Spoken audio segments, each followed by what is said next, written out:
प्रेम से कहिए धन निरंकार जी। साध संगत, क्या आपने कभी महसूस किया है कि आप सेवा भी कर रहे हैं, सत्संग भी सुन रहे हैं, फिर भी अंदर कहीं ना कहीं खालीपन रह जाता है? क्या कभी ऐसा लगा कि जितना आप निरंकार के करीब जाना चाहते हैं उतना ही मन भटकता जा रहा है? या फिर क्या आपने सोचा है कि आखिर ऐसी कौन सी छोटी छोटी कमियां हैं जो हमें पता भी नहीं चलती और वही हमें धीरे धीरे निरंकार से दूर कर देती है? साध संगत, आज का ये विषय बहुत गहरा है, बहुत सच्चा है और शायद थोड़ा चुभने वाला भी है, क्योंकि आज हम बात करेंगे उन 10 कमियों की जो एक गुरु शिव को निरंकार से दूर कर देती है। और सबसे बड़ी बात, ये कमियां बाहर नहीं है, हमारे अंदर ही छिपी होती है। साध संगत, पहली कमी है अहंकार। जब इंसान को ये लगने लगे कि मैं सेवा कर रहा हूं, मैं बड़ा भक्त हूं, मैं ज्यादा जानता हूं, बस वहीं से दूरी हो जाती है। निरंकार से जुड़ने के लिए झुकना पड़ता है, लेकिन अहंकार हमें झुकने नहीं देता। अहंकार कहता है मैं सही हूं और निरंकार कहता है तू मिट जा। जब तक मैं रहेगा तब तक वो नहीं मिलेगा। दूसरी कमी है दिखावा। जब सेवा दिल से नहीं बल्कि लोगों को दिखाने के लिए की जाती है, जब भक्ति सच्ची नहीं बल्कि दिखावे की बन जाती है, तब वो सेवा नहीं रहती, एक प्रदर्शन बन जाती है। निरंकार दिल देखता है, भीड़ नहीं। और जब दिल साफ नहीं होता तो दिखावा हमें उससे दूर कर देता है। तीसरी कमी है दूसरों की बुराई देखना। साध संगत, जब हम हर समय दूसरों की कमियां ढूंढते रहते हैं, वो ऐसा है, तो हम खुद की कमी देख ही नहीं पाते। निरंकार की नजर में हर आत्मा एक समान है, लेकिन जब हम फर्क करने लगते हैं तो हम खुद ही उस एकत्व से दूर हो जाते हैं।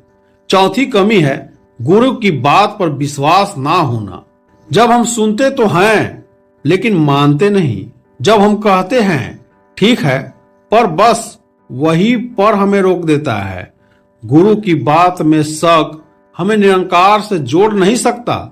जहां विश्वास पूरा होता है वहीं मिलन होता है। पांचवी कमी है मन की चालाकी। मन बहुत चालाक होता है। कभी कहता है आज नहीं, कल से भक्ति करेंगे। कभी कहता है थोड़ा आराम कर लो, और हम उसकी बातों में आ जाते हैं। धीरे धीरे मन हमें भटका देता है और हम समझ भी नहीं पाते कि कब हम निरंकार से दूर हो गए। छठी कमी है सेवा में चयन करना। ये सेवा करूंगा, ये नहीं, ये काम छोटा है, ये बड़ा है। जब सेवा में भी हम चुनाव करने लगते हैं तो समझ लो सेवा का भाव कम हो रहा है। निरंकार के लिए हर सेवा सम्मान है, लेकिन जब हम फर्क करते हैं तो हम उस भाव से दूर हो जाते हैं। सातवीं कमी है नकारात्मक सोच। जब मन में हर समय नकारात्मकता रहती है, मेरे साथ ही ऐसा क्यों, मुझे ही ऐसा क्यों सहना पड़ता है, तो धीरे धीरे हमारा विश्वास कमजोर होने लगता है। निरंकार से जुड़ने के लिए सकारात्मक दृष्टि जरूरी है, वरना मन खुद ही दूरी बना लेता है। आठवीं कमी है माफी ना देना। जब हम दिल में किसी के लिए गुस्सा रखते हैं, नफरत रखते हैं, तो वो जहर हमें ही नुकसान करता है। निरंकार का रास्ता प्रेम का रास्ता है। जहां माफी नहीं वहां प्रेम नहीं, और जहां प्रेम नहीं वहां निरंकार का अनुभव नहीं। नौवीं कमी है समय की कद्र ना करना। जब हम कहते हैं अभी समय है, बाद में कर लेंगे, तो हम सबसे बड़ी गलती करते हैं। समय निकल जाता है और फिर पछतावा रह जाता है। निरंकार का अनुभव अभी इसी पल में है। जो इसे टालता है वो इसे खो देता है। 10वीं और सबसे गहरी कमी है निरंतरता की कमी।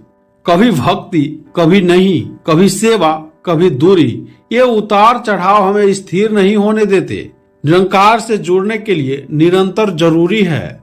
हर दिन हर पल उसी याद में रहना, तभी वो रिश्ता मजबूत होता है। साथ संगत, ये 10 कमियां सुनने में छोटी लगती है, लेकिन ये ही वो दीवारें हैं जो हमें निरंकार से दूर कर देती है।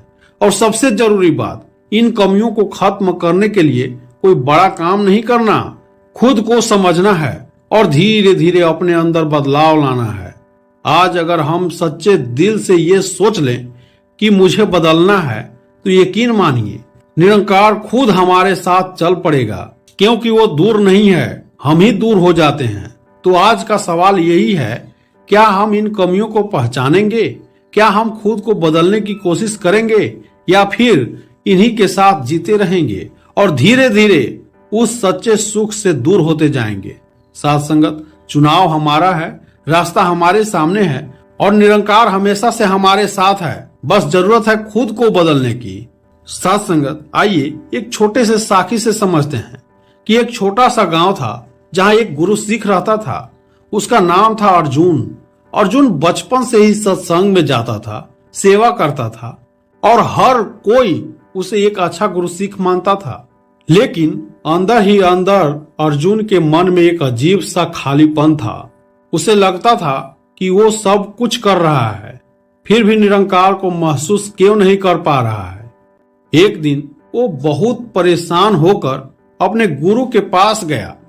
उसने विनम्रता से कहा, गुरुदेव, मैं सेवा भी करता हूँ, सत्संग भी सुनता हूँ, लेकिन मुझे निरंकार का अनुभव क्यों नहीं होता? गुरु मुस्कुराए। उन्होंने अर्जुन की आंखों में देखा और धीरे से कहा, अगर तू सच में जानना चाहता है तो कल सुबह नदी किनारे आ जाना। अर्जुन अगले दिन सुबह सुबह नदी किनारे पहुंचा। गुरु पहले से वहां बैठे थे। उन्होंने अर्जुन को पास बुलाया और एक छोटा सा खाली घड़ा उसके हाथ में दे दिया। फिर कहा, इस घड़े को पानी से भर कर ले आ। अर्जुन नदी की तरफ गया और जैसे ही उसने घड़ा पानी में डाला, उसे महसूस हुआ कि घड़ा भर ही नहीं रहा। वो बार बार कोशिश करता रहा, लेकिन जब हर बार पानी बाहर निकल जाता, थोड़ी देर बाद वो थक कर गुरु के पास वापस आया। गुरुदेव, ये घड़ा भर ही नहीं रहा। गुरु मुस्कुराए और बोले, ध्यान से देख। अर्जुन ने घड़े को ध्यान से देखा। उसमें छोटे छोटे छेद थे। उसे समझ नहीं आया। गुरु ने कहा, ये घड़ा तेरे मन जैसा है और ये छेद तेरी वो कमियां हैं जो तुझे निरंकार से दूर कर रही है। अर्जुन चुप हो गया। गुरु ने एक एक करके समझाना शुरू किया। पहला छेद है अहंकार। तू सेवा करता है, लेकिन अंदर से सोचता है कि तू कुछ बड़ा कर रहा है। अर्जुन ने सिर झुका लिया। दूसरा छेद है दिखावा। तू लोगों को दिखाने के लिए भी सेवा करता है। अर्जुन को अपनी कुछ हरकतें याद आ गई। तीसरा छेद है दूसरों की कमियां देखना। तू दूसरों को जज करता है और खुद को सही मानता है। अर्जुन की आंखें नम होने लगी। चौथा छेद है पूरा विश्वास ना होना। तू गुरु की बात सुनता है, लेकिन मन में सवाल रहता है। पांचवा छेद है मन की चालाकी। तू भक्ति को टालता है और बहाने बनाता है। छठा छेद है सेवा में चयन। तू छोटी सेवा से बचता है। सातवां छेद है नकारात्मक सोच। तू हर परिस्थिति में शिकायत करता है। आठवां छेद है माफी ना देना। तू दिल में गुस्सा रखता है। नौवां छेद है समय की कद्र ना करना। तू सोचता है कि अभी बहुत समय है। और 10वां छेद है निरंतर की कमी। तू कभी कभी जुड़ता है, कभी दूर हो जाता है। गुरु ने अर्जुन की तरफ देखा। अब बता, ऐसे घड़े में पानी कैसे टिकेगा? अर्जुन की आंखों से आंसू बहने लगे। उसे आज अपनी असली कमी दिख गई थी। वो गुरु के चरणों में गिर गया। गुरुदेव, मैं समझ गया, गलती मेरी ही थी। गुरु ने उसे उठाया और प्यार से कहा, गलती करना बुरी बात नहीं है, उसे ना मानना बुरी बात है। अब इन छेदों को बंद करना शुरू कर। अहंकार को विनम्रता से बदल, दिखावे को सच्चाई से बदल, नफरत को माफी से बदल और सबसे जरूरी निरंतरता ला। अर्जुन ने उसी दिन से खुद को बदलना शुरू कर दिया। अब वो सेवा करता तो दिल से करता। अब वो किसी की बुराई नहीं करता। अब वो हर परिस्थिति में धन्यवाद करता। धीरे धीरे उसका मन बदलने लगा और एक दिन जब वो शांत बैठा था, उसे अंदर से एक गहरा सुकून महसूस हुआ। एक ऐसा अनुभव जो शब्दों में नहीं था। उसकी आंखों से आंसू बह रहे थे, लेकिन इस बार ये दुख के नहीं, खुशी के आंसू थे। वो समझ गया था कि निरंकार कभी दूर नहीं था, बस उसके मन के छेद ही उसे दूर कर रहे थे। साथ संगत, ये कहानी सिर्फ अर्जुन की नहीं है, ये हम सब की कहानी है। हम भी उसी घड़े की तरह हैं और जब तक हम अपनी कमियों को नहीं पहचानेंगे तब तक निरंकार का अनुभव अधूरा ही रहेगा। तो आज खुद से एक सवाल पूछिए, क्या मेरे अंदर भी ये 10 कमियां हैं? और अगर है तो क्या मैं उन्हें भरने के लिए तैयार हूं? क्योंकि निरंकार को पाने का रास्ता बाहर नहीं, हमारे अंदर से ही शुरू होती है। साथ संगत, इस सृष्टि में सबसे अद्भुत रचना अगर कोई है तो वह है मनुष्य। मनुष्य केवल शरीर नहीं, केवल विचार नहीं, बल्कि वह एक चेतना है, एक ऐसा माध्यम है जिसके जरिए निरंकार को स्वयं प्रकट करता है। लेकिन सवाल यह है, अगर मनुष्य इतना महान है तो फिर उसके जीवन में अशांति क्यों? उसके स्वभाव में द्वंद्व क्यों? और उसके आचरण में कभी अच्छाई तो कभी बुराई क्यों दिखाई देती है? साथ संगत, इसका उत्तर बहुत गहरा है और वह छिपा है मनुष्य के स्वभाव और उसके आचरण में। आज हम इसी विषय को निरंकारी दृष्टिकोण से समझेंगे कि मनुष्य का असली स्वभाव क्या है और उसका आचरण उसे निरंकार के करीब या दूर कैसे करता है। मनुष्य का मूल स्वभाव पवित्रता और प्रेम है। जब एक बच्चा जन्म लेता है तो वह बिल्कुल निर्मल होता है। उसके अंदर ना कोई अहंकार होता है, ना कोई द्वेष, ना कोई छल। उसका स्वभाव केवल प्रेम होता है, सादगी होती है और सच्चाई होती है। यही मनुष्य का मूल स्वभाव है। लेकिन जैसे जैसे वह बड़ा होता है, समाज, परिस्थितियां और उसका अपना मन उसके स्वभाव को बदलने लगते हैं। धीरे धीरे वह अपने असली स्वरूप से दूर होता चला जाता है। मनुष्य का स्वभाव स्थिर नहीं रहता, वह हर पल बदलता रहता है। जिन लोगों के साथ हम रहते हैं, जिन बातों को हम सुनते हैं, जिन विचारों को हम अपनाते हैं, ये सब मिलकर हमारे स्वभाव को आकार देते हैं।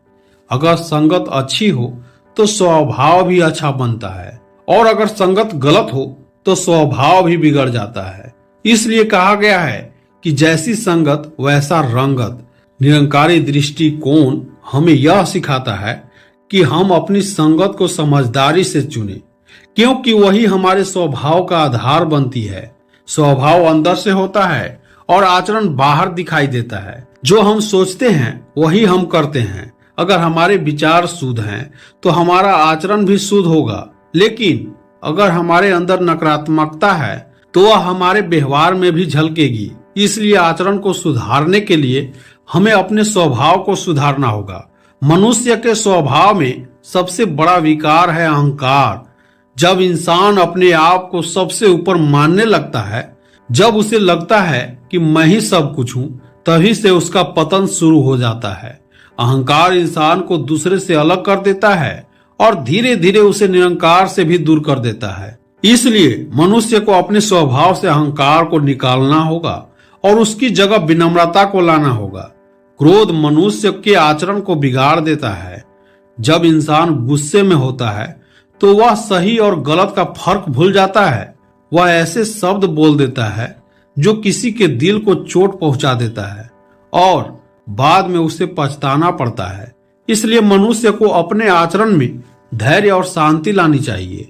मनुष्य का स्वभाव अक्सर लोभ और मोह में फंस जाता है। वह ज्यादा पाने की इच्छा में अपनी शांति खो देता है। वह रिश्तों में इतना उलझ जाता है कि वह अपने असली उद्देश्य को भूल जाता है। इसलिए इस संसार में रहो, लेकिन उसमें फंसो मत। जो कुछ भी है वह निरंकार का दिया हुआ है, उसे धन्यवाद के साथ स्वीकार करो। मनुष्य के स्वभाव को सबसे ज्यादा प्रभावित करता है उसकी सोच। अगर सोच सकारात्मक है तो हर परिस्थिति में भी वह अच्छाई देखेगा, लेकिन अगर सोच नकारात्मक है तो वह हर अच्छी चीज में भी कमी ढूंढेगा। इसलिए अपनी सोच को बदलना जरूरी है।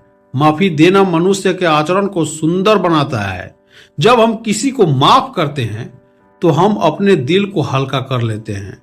हम अपने अंदर की नफरत को खत्म कर देते हैं। माफी सबसे बड़ा गुण है। सेवा मनुष्य के स्वभाव को शुद्ध बनाती है। जब हम बिना किसी स्वार्थ के सेवा करते हैं तो हमारा अहंकार खत्म हो जाता है, हमारा दिल साफ होता है और हम निरंकार के करीब आते हैं। सेवा केवल कार्य नहीं है, यह एक भावना है। आज का मनुष्य हमेशा असंतुष्ट रहता है। उसे जो मिला है वह कम लगता है और जो नहीं मिला उसी की इच्छा करता रहता है। लेकिन संतोष में ही सच्चा सुख है। जब इंसान संतुष्ट होता है तो उसका आचरण भी संतुलित हो जाता है। समय सबसे कीमती चीज है। जो बीत गया वह कभी वापस नहीं आता, इसलिए हर पल की कद्र करो। मनुष्य को अपने स्वभाव को सुधारने के लिए आत्मचिंतन करना होगा। हर दिन खुद से पूछना होगा कि मैं कैसा हूं, मेरे आचरण में क्या सुधार की जरूरत है। जब हम खुद को समझने लगते हैं तभी असली बदलाव शुरू होता है। जब मनुष्य अपने स्वभाव को सुधारता है और अपने आचरण को शुद्ध करता है तब वह धीरे धीरे निरंकार के करीब आने लगता है और एक दिन उसे यह अनुभव होता है कि निरंकार कहीं बाहर नहीं है, वह उसके अंदर ही है। साध संगत मनुष्य का स्वभाव और आचरण उसके जीवन की दिशा तय करते हैं। अगर स्वभाव शुद्ध है और आचरण सही है तो जीवन अपने आप सुंदर बन जाता है।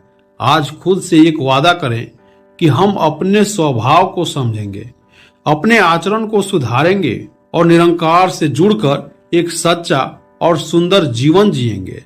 साथ संगत अगर विचार अच्छा लगा तो लाइक, शेयर और सब्सक्राइब जरूर कर देना। धन निरंकार जी।